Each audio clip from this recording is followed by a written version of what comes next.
இஸ்லாமிய மக்களின் நலனுக்கு எதிராக இருக்கும் இந்த வக்ஃபு சட்ட திருத்த மசோதாவை இந்திய அரசியல் சாசன சட்டத்தின் மாண்புகளுக்கு எதிராக உள்ள இந்த சட்டத்தை, மதசார்பின்மைக்கு எதிராக உள்ள இந்த சட்டத்தை மறுமலர்ச்சி திராவிட முன்னேற்ற கழகத்தின் சார்பாக நான் எதிர்க்கின்றேன்.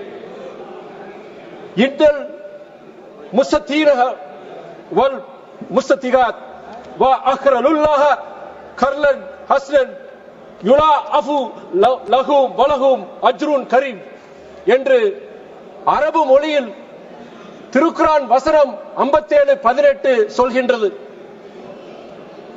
ஏழை எளிய ஆதரவற்றோருக்கு உதவி செய்வது இறைவனுக்கு கடன் கொடுப்பதற்கு சமமானது என்பதுதான் பொருள். திருக்குரானில் எல்லாம் வல்ல அல்லாஹ்வின் இந்த வார்த்தைகளை செயல்படுத்துவதற்கு மற்றும் இஸ்லாமிய மக்களின் இறைபணிகளை ஈடுபடுவதற்கும் இந்த வக்ஃபு சொத்துக்கள் உருவாக்கப்பட்டன.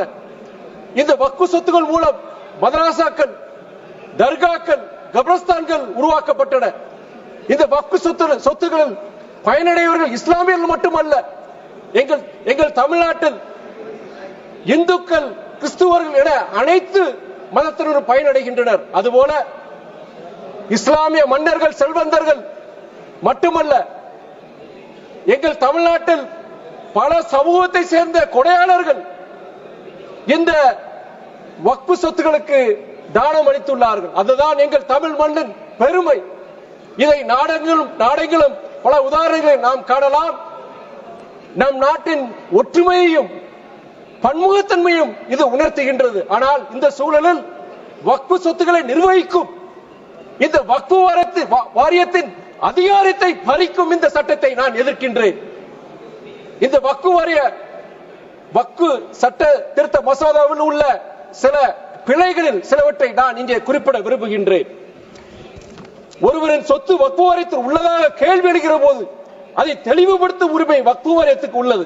ஆனால் இந்த சட்ட திருத்தத்தின் மூலமாக அந்த அதிகாரத்தை அவர்களிடம் இருந்து பிடுங்குவது என்ற நியாயம்.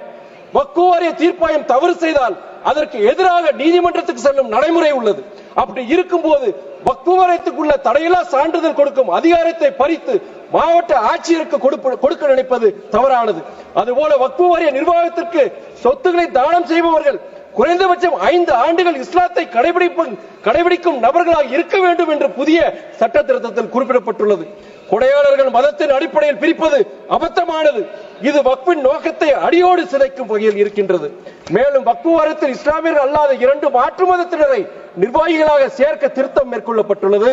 எனது வீட்டை பராமரிக்க என் குடும்பத்திற்கு தொடர்பில்லாத ஒருவரை யாராவது நியமித்தால் அதை நான் எப்படி ஏற்றுக்கொள்ள முடியும்? இஸ்லாமியர்களின் இறை சொத்துக்களான வக்ஃபு சொத்துக்களை இஸ்லாமியர்கள் தான் பராமரிக்க வேண்டும். அதுதான் நீதி. அவர்களுக்காக அதன் முழுமையான நோக்கங்கள் தான் புரியும். திருப்பதி கோயில் நிர்வாகத்தில் ஒரு கிறிஸ்துவரை நியமிப்பதும், சீக்கியரின் பொற்கோவில் நிர்வாகத்தில் ஒரு இஸ்லாமியரை நியமிப்பதும் எவ்வளவு தவறானதோ அதுபோலத்தான் இதுவும். எனவே இதனை அறவே ஏற்க முடியாது. மாண்புமிகு சபாநாயகர், அவைத்தலைவர் அவர்களே, நாட்டின் விடுதலைக்காக லட்சக்கணக்கான இஸ்லாமியர்கள் தங்கள் இன்னுயிரை தியாகம் செய்துள்ளார்கள். பல போராட்ட களங்களில் தங்களுடைய சொத்துக்களை வாரி வழங்கியுள்ளார்கள் என்பதை இந்த சபையில் இங்கே நினைவூட்ட விரும்புகிறேன். திருக்கோயில்களில் 6 கால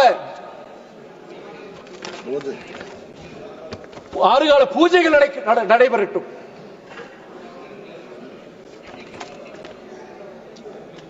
தேவாலயங்கள் ஜெபக்கூட்டங்கள் நடக்கட்டும்.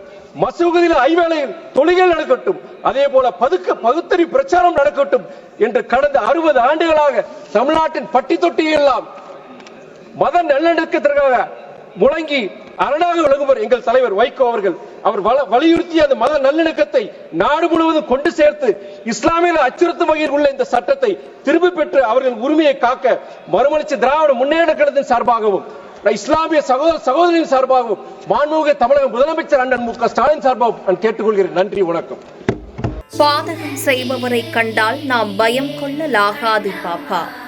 மோதி மிதித்து விடு பாப்பா, அவர் முகத்தில் உமிழ்ந்து விடு பாப்பா.